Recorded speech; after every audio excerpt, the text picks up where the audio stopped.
boots right now. I might just make your beds while I'm at it. See you later. Oh, look, see you later, lovely. What a conniving, Scheming, ugly, baboon juggling, angry person. Don't you feel sorry for Elsie and Bilsey? Confrontation Street will be back again on Monday. Set your alarms. But right now, here's brand new Horrible Histories Gory Games. If mummies, rats and fleas ain't your thing, and you don't like the sound of an exploding king, if you're easily scared and don't love the poo, you better turn off, this show ain't for you. Still watching? Then let's test your brains with Horrible Histories Gory Games. Horrible Histories Gory Games.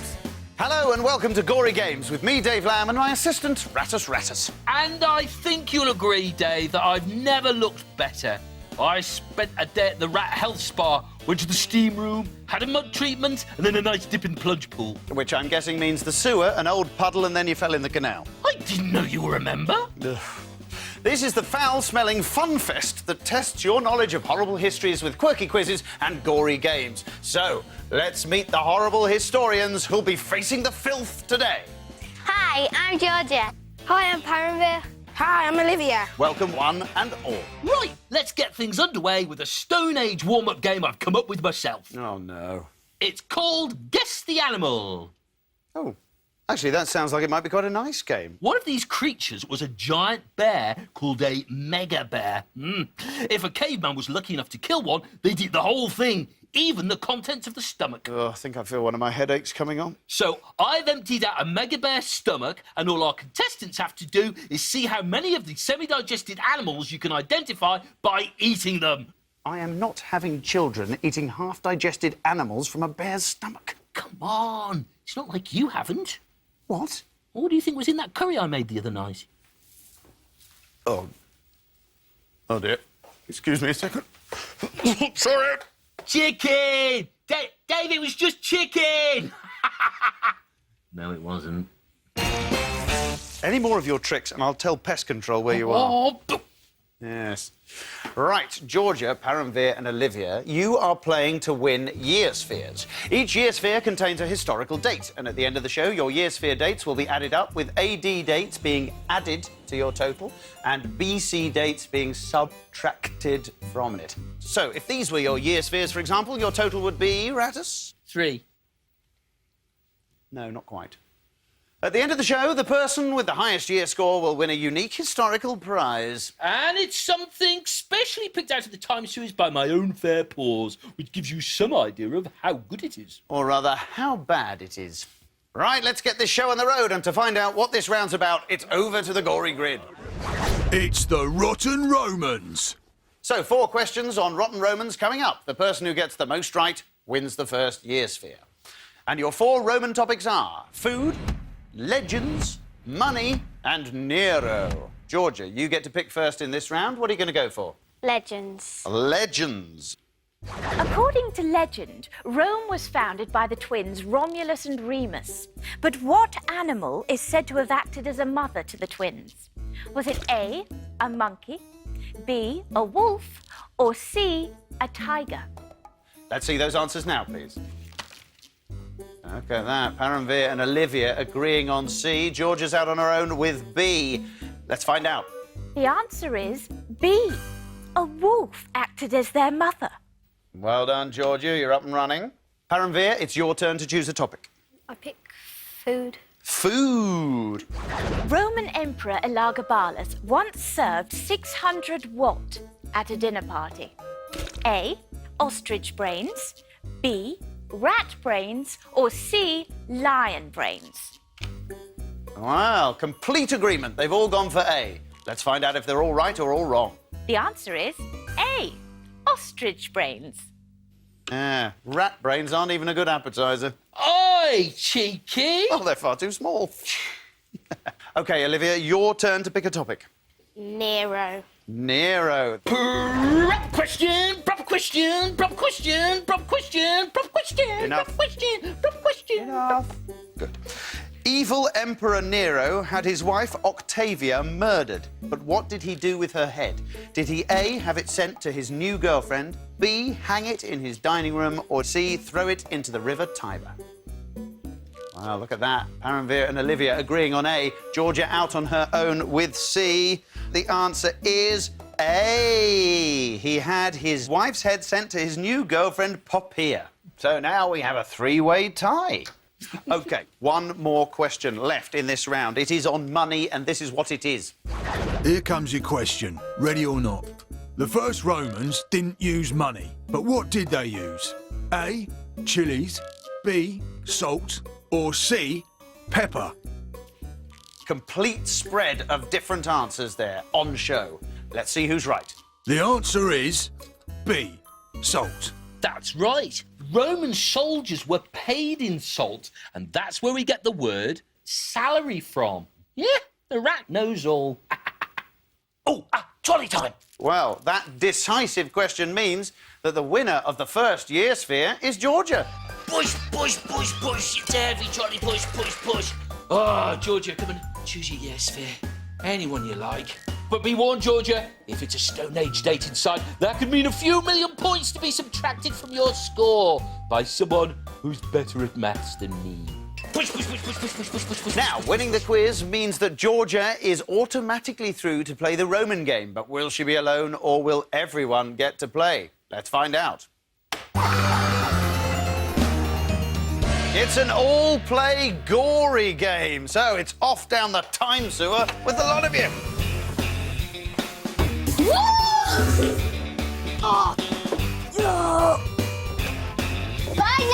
Bye. Breathe deeply. These days, getting into an ancient fortress will cost you about £5 plus the price of the guidebook. But back in Roman times, it would cost some people their very lives. It's time to play Savage Siege. Yes, if Romans wanted to get into an enemy fortress, they would use catapults to fire all sorts of awful things, such as heavy rocks, hives of stinging bees, and even the severed heads of dead enemies. Your challenge is to fire as many missiles into your fortress target as possible. The person who gets the most in the time limit wins the year sphere. So, catapults at the ready. In 3, 2, 1. So here we go then with Savage Siege, and the head coming straight out of the basket there for Olivia. And it's gone. And it's in! She landed it, and so did Georgia over the other side. Oh, well, Georgia's actually dropped her head on the floor there. Well, that's not what we're after at all. Oh, it goes again! What a slippery head! That must be covered in margarine or some such, Rattus. I don't know what's going on. Can she keep this one in the catapult? Well, she can. And look at that! She's only got to keep it in the catapult to land it would seem. Tremendous start from both the girls, actually. Paramveer, however, hasn't made a brilliant start. He is lagging behind. There's a sad-looking empty net there for Paramveer. 2 each for the girls. He's going to have to try and find his target and find it quickly, or he's going to be out of this completely. Well, oh, there we are. There we go. He swaps to a rock, and immediately he lands one. Well, there's a lesson there for Paramveer. The rocks fly well for the lad. Do they ever? That's 2 he's got. Superb. What a recovery. He's back in this. 3! Paramveer's gone rock crazy. It's rock, rock, rock all the way from Paramveer. And he's right back in this. It's a 3-way tie. This is very, very exciting. And Paramveer's in the lead. Well, this is absolutely remarkable. He was so far behind, and now he leads, and now he's going crazy. Well, he's just showing off now. He's got 5 rocks on the trot. 6! This is extraordinary. I've never seen anything like this. He has nailed 6 rocks. 6 rocks in consecutive shots. That was extraordinary. But 30 seconds remaining. There's Paramveer with his trusty rock. 7 rocks, but very nice from Olivia, keeping pace with him there. Another rock on its way. Oh, he landed another one! It was off. It bounced off the side of the rear, and it was straight in. Paramveer, an exponent. Oh, hang on, he's put one in Olivia's basket there. That won't count. That won't count. Don't panic. Don't you worry about that. Time's up. Oh, and it's all over. It's all over. And Paramveer may not roll, but boy, does he rock. Histories Gory Games. Back behind your podiums, please. Well played, everybody. In first place was Paramveer with 8. Yeah! Yeah! So help yourself to a year sphere, Paramveer. Well played. When the Romans laid siege to the Gaulish stronghold of Avaricum, the Gauls put up a great fight and only gave up because it started to rain. The Gauls thought the downpour was a sign that the gods were angry with them. So they gave up and ran away. Oh, I can understand that, Dave. Rain's a pretty terrifying thing. No, it isn't. It is when you live in a storm drain. Yeah, well, no, fair enough. Under those circumstances, I suppose. On to round 2, and to find out what's up next, it's over to the Gory Grid. It's the frightful First World War. 4 questions again, and here are your all-important World War I topics. Pigeons, tights, boots, and food. And Paramveer, it's your turn to pick first in this round, so what's it going to be? Food again. Food again. That is a prop question. That is a very syrupy coffee in a World War I mug, if you will. True or false? When coffee supplies ran out, people in Germany drank fake coffee made with coal tar. Let's see those answers now, please. OK, Paramveer and Olivia agreeing on true. Georgia has gone for false. I can tell you it's true. They also made it out of roasted acorns or beech nuts or even turnips. You know, hot water and turnip is one of my favourite brews. Cheers. Really? Fascinating. Let's move on, though. Olivia, it's your turn to pick a topic. Pigeons. Pigeons. True or false? The British Army used messenger pigeons to send messages, so the Germans trained hawks and falcons to attack them. Everybody's gone for true. Let's find out if they're right. It's true! The Germans had squadrons of birds of prey who would be used to catch any pigeon flying back to Britain. So next time you're scoffing a rotting pigeon, remember what they did for us during the war. I almost feel bad. Almost. OK, Georgia, your turn to pick a topic. Let's go for boots. Boots is a question from Rattus. Thank you. True or false? Soldiers softened the tough leather of their boots by pouring tomato ketchup on them. Everybody has gone for false. Total agreement once again. Are they all right, Rattus? Yes, it's false. They used to wee on them. It really softened the leather and, as an added bonus, made them stink of wee. Yes. OK, 1 question left, so, Georgia, you can still catch up in this round. The final question in this round is on tights. True or false? Scottish soldiers in World War I wore ladies' tights to protect their legs during poison gas attacks. Wow. George has gone for false. Paramveer and Olivia have agreed on true. Let's find out who's right. It's true! The tights helped stop poison gas from burning their skin. There we go. At the end of that round, Georgia, I'm afraid you're not playing in this tie-break, but Paramveer and Olivia, 2 maximums. Tremendous. You can't get better than that. So, fingers on buzzers. Beginning with the letter T, what is the name of the smelly ditches that soldiers had... Paramveer? Trench. Trenches is right. Well done, Paramveer. Help yourself to another year sphere.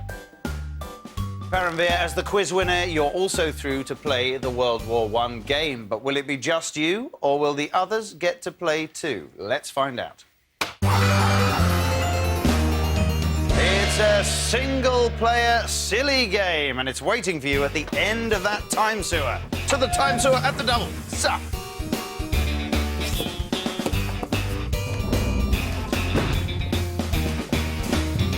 Back in World War I, there was one enemy who would infiltrate your trench every single night, and that enemy was rats.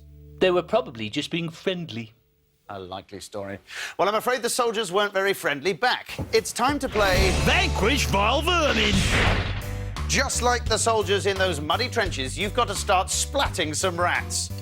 Whack 15 rats with your spade within the time limit to win the year sphere.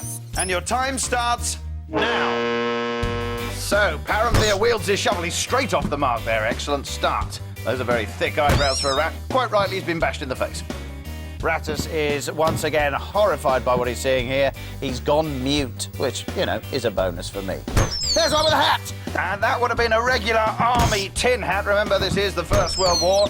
Everyone would have worn hats, probably not the rats, thinking about it, but tin hats nonetheless. And Paramveer now up to 5 strikes. Oh, just a bit too slow across there. 30 seconds remaining. He's not looking over here. There, he sidled over! Oh, what technique! He came over sideways without giving them the eye, and they thought they were perfectly safe, and then he absolutely hammered them. Back with the wall proper here, and this is your meat and drink. Oh, Dave, I have to say those rats are like family. In fact, some of them are. Uncle Duke, Uncle Fred. Well, with a name like Uncle Duke, he probably deserves everything he gets. Time's up. And it's all over, and Paramveer has scored 12. Not enough for a year sphere. Horrible Histories Gory Games. Welcome back, Paramveer. Bad luck. Put yourself behind your podium. A very good score, 12, just not quite enough for the year sphere. How did you find it? Hard, challenging, but fun. Well played, a very good effort. Over to the gory grid to find out what's up next. It's the measly Middle Ages. 4 questions as always, and here are your 4 Middle Ages topics. Black Death, crime, 1066 and popes. Olivia, it's your turn to pick first this time. I'm gonna go for Black Death. Black Death. What did so-called flagellants in the Middle Ages do to try and stop the Black Death? A, they ate nothing but spiders' legs. B, they whipped themselves for 33 days. Or C, they ate stinging nettles. Let's see those answers now, please. Everybody's gone for B. Complete agreement. Are they all right? The answer is B. They whipped themselves for 33 days. Oh, I'd happily eat nothing but spider's legs. Delish. Yes. So, Georgia, it's your turn to pick a topic. Let's go for crime. Let's go for crime. King Edward I's crown jewels were stolen from Westminster Abbey by A, a gang of monks, B, a gang of school children, or C, his own guards. OK. Complete agreement yet again. So, are they all right this time? The answer is A, a gang of monks. And they got away with it too, because monks were exempt from the law. Which is no longer the case for any monks watching. No points in that question, but a point apiece, so still all to play for. Paramveer, I believe it's your turn to pick a topic. I've picked 1066. 1066. It's a right tricky one, this. At the famous Battle of Hastings in 1066, King Harold's bodyguards, a unit of elite warriors, was known as what? A, the Hardradas, B, the Bad Boys, or C, the Housecarls? Look at that. Paramveer and Olivia agreeing on A. Georgia out on her own with C. Let's find out who's right. Here you go. The answer is C, the Housecarls. Yes, though Harold's bodyguards, the Housecarls, didn't do too good a job, did they? Because he died. Well, they might have done a good job of guarding his body after he was dead. Not really the point of bodyguards, Rattus. So, there we go. 1 question left in this round, and it is on popes. What was the name of the Pope during the First Crusade in 1095? A, Pope Street II, B, Pope Urban II, or C, Pope Mobo II? Everybody going for B, which is Pope Urban II. Let's find out if they're right. The answer is B. He was Pope Urban II. So, points all round, but because Georgia got that one right, she has just won herself another year sphere. Georgia, you are through to play the Middle Ages game, but will it be just you, or is everyone else coming along? Let's find out. It's a single-player, silly game. So, Georgia, off down the time sewer with him. Off she goes.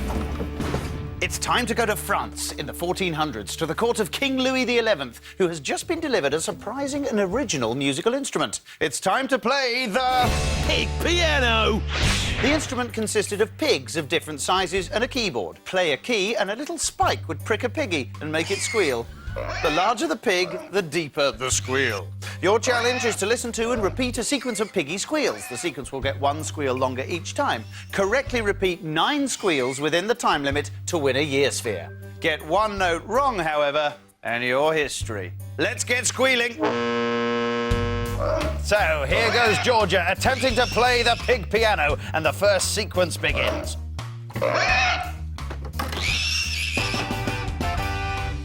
Lovely start. Of course, this piano not so much a Steinway as a Styway. Rattus.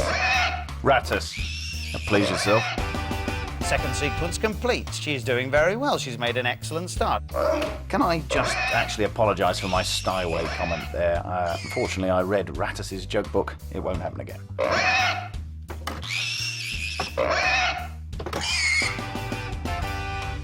Georgia moving through this challenge effortlessly at the moment. oh, the little one's just let one go. And what a cloud of parp that was. It came out of his backside like a small tornado of guff. But it's not put Georgia off in the slightest. What concentration. What concentration she's showing here. Amazing that she seems to be impervious to the smell of piggy wind. Maybe she's from a long line of pig farmers. Now, how's she going to get on with this one?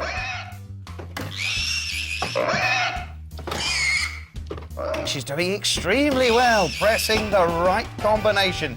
And of course, if she were to make a mistake, Rattus, it'd be poo time. One can only hope that that's what's going to happen, Dave. Well, it is always nice to see the contestants covered from head to foot in poo, but you've got to admire the technique and the sheer brain power here. She's just remembering stuff. And Rattus, I'm beginning to wonder whether that Alice band she's wearing, as well as making her hair look lovely, does it actually hold her massive brain in place? Well, be that as it may, this is her last sequence. She's studying it very carefully, and here she goes. Nice. Nice. Nice. Very nice. Nice. Now, there's a hesitation. This is often fatal. She's recovered slightly, but... oh, she's not sure.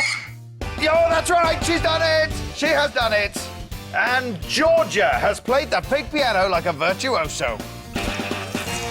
Welcome back. Well played. Help yourself to another year sphere. Tremendous effort. Well done, Georgia. Moving swiftly on to something completely different. Time for the final round. Over to the Gory Grid one last time to find out who we've got. It's the Vile Victorians. Good day. No quirky quiz in our final round. It's straight to our big all-play game. And this one is scary. Everyone, time to get down that time sewer. Lead on, Olivia. Yahoo!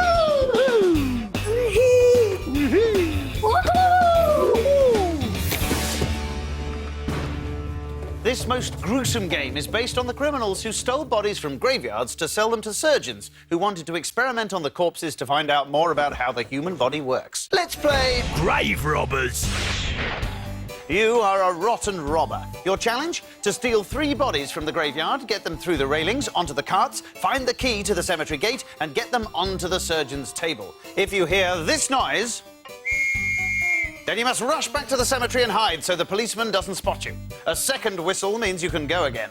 The first person to get all their bodies to the surgeon's table and grab their dodgy money is the winner. 3, 2, 1. And there they go, grave robbing. We're underway. Let's see how many corpses we can get out to the surgeons before we get nicked by the rozzers. And look at this. What a start from Olivia. She is through there. Paramveer is trying the pushing method. It never works as well as the pull. Look at that. He's giving him an absolute shove, that corpse, and through he goes. Look at this from Olivia. She's already... hang on, what's going on? She's going back for something. I think she hasn't taken the correct corpse. Rattus is extraordinary. She's gone back, stolen from a corpse. She's stolen the key. Well, let's see how she gets on. The others have caught up here now. And they are at the cemetery gates, all of them. So Paramveer has done it, and so too has Georgia. And the first corpses are there for the surgeons. There they are. They're down, and they must go back and collect another one. And Olivia, after a fantastic start, seems to be lagging well behind. There go the wobbly trolleys, of course. Rattus, you helped to design those trolleys, didn't you? I certainly did. They stopped short at making the wheels square, Dave, which I thought would be amusing for everybody except those taking part. Well, absolutely. And Paramveer, for me, needs to try and change this pushing technique because it does slow him down. George has stolen a march on him there. She's back in the lead. Look at her corpses hanging off the trolley there, but she's still battling on with it. Oh, and Olivia's through. She's through the gate at last. And there's the policeman's whistle. Now, they've got to get back here, Rattus. They've got to get behind those gravestones, and then they have got to keep stum. Real stum. If that policeman was to spot any of them, it would be life imprisonment at best. Quite right, Dave. There he is. There goes our policeman. He's 6'2". His favourite sport is rugby, and he enjoys dancing and travelling. And he really is one of the least observant policemen I've ever seen because he's missed all 3 of them there. And if his boss down at the station hears about this, he could be back parking horses for a living. No, they're back in the game. They're back in the game, and they've got to quickly get back to exactly where they were when the whistle blew in the first place. And where they were is Paramveer in the lead with that reverse technique. He runs backwards, but here he lets himself down. He slows himself up with this push. If he could take this push out of his game, he would be unbeatable at this. Look at that yank taking place at the end there from Georgia. Had the corpse by his hair. And she's really going to have to go some to catch Baron-Veer now. Baron-Veer puts his final corpse down. He's got the purse of monies, the ill-gotten monies. He's just got to get up the end. What's he doing? He's taking the trolley. He's forgotten his trolley. Can Georgia catch him? Here she comes. And it's Baron-Veer. He's through the railing to the end. And he jumps for joy because he is the best grave robber out of those three. Baron-Veer, help yourself to a year sphere. Well done. What an excellent, excellent game that was. Now, Olivia, what happened with that lock? Key opening has never been one of my qualities. You struggle with your front door? I usually just knock and someone's there. Maybe you should have tried that at the cemetery gates. Oh, what bad luck I felt for you. Well done, Georgia, that was good. Have you ever done any grave robbing before? No. No? I don't think I ever want to try it. That's your last time, is it? What about you, Paramir? You're very good at it. Never done it before. Might try again. you might try again. Well, brilliant. You've ended up with 3 year spheres, Georgia. Paramir, you've got 3. Olivia, you haven't got any. But because of the BC year totals, it's quite possible that you could win today's star prize with no year spheres. OK, time to count up those year spheres. And remember, AD dates are added to your total and BC dates are subtracted from it. Georgia, let's open up that first one, see what you've got.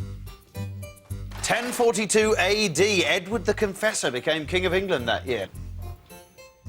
1348 AD, the Black Death hit England, but let's have a look at that third sphere. 1760 AD, George III becomes king, which means you have a positive total. That's 4,150. Olivia, that means that you can no longer win, I'm afraid. Paramveer, let's have a look at your first sphere. 450 BC, the first set of Roman laws were written that year. 1837 AD, Queen Victoria was crowned that year. You need a very large AD total. In fact, you need one from the future, and we haven't got any future dates, but let's have a look what you got anyway. It's 1453 AD, the end of the 100 Years' War that year. And you have ended up with a total of 2,840. That means that today's winner with a total of 4,150 points is Georgia, who will be taking home the star prize. And believe me, the word impressive really doesn't do it justice, because it's not at all impressive. What is it, Rattus? Today's prize is a beautiful Incan flute made from the hollowed-out arm bone of an enemy soldier. This time, Rattus, you have definitely gone too far. I'll take that as a compliment. Congratulations, Georgia! There you go, Georgia. Well done. Thank you. Excellent. Sorry it's made from a dead man's arm and everything. Still, put it on a high wall. You won't have to look at it too much. It just remains for me to say thank you to Georgia, Paramveer and Olivia, and no thanks whatsoever to Rattus. Dave, you know full well your life would be empty without me. You've been watching Gory Games. Goodbye. Was that show messy enough for you? Or would you have preferred a little more poo? Have you had your fill of blood, guts and gore? Or have we left you still wanting more? Well, keep watching. We'll be back again with Horrible Histories Gory Games. Horrible Histories Gory Games. Deadlier and dashier than ever, Steve Backshall is back in another dangerous quest in the Deadly Dash 2 game. Can you save him from the vicious crabs? Get yourself on the CBBC website and click on Games to play.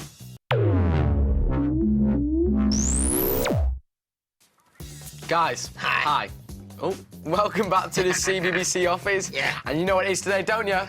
Big Bad Friday! It is indeed. Wrong way. Hope you enjoyed brand new Gory Games. Up next is brand new Horrible Histories, and after that, brand new Friday download. Okay, what have the viewers been saying? You're excited, aren't you? Yeah. I can tell. I'm excited as well. Yes, guys, you guys have been emailing famous historical people you would like to be, or me, or whoever you might know. Exactly. First one is from Robert, and he says, I would like to be a Greek athlete competing in the javelin at the first Olympic Games because he thinks he could set a world record. Oh. You see, my late ancestors actually set a world record in the long jump. Yeah, take a look.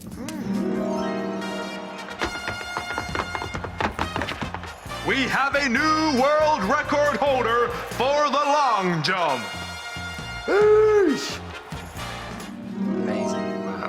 How long did he hold the record for? Not very long.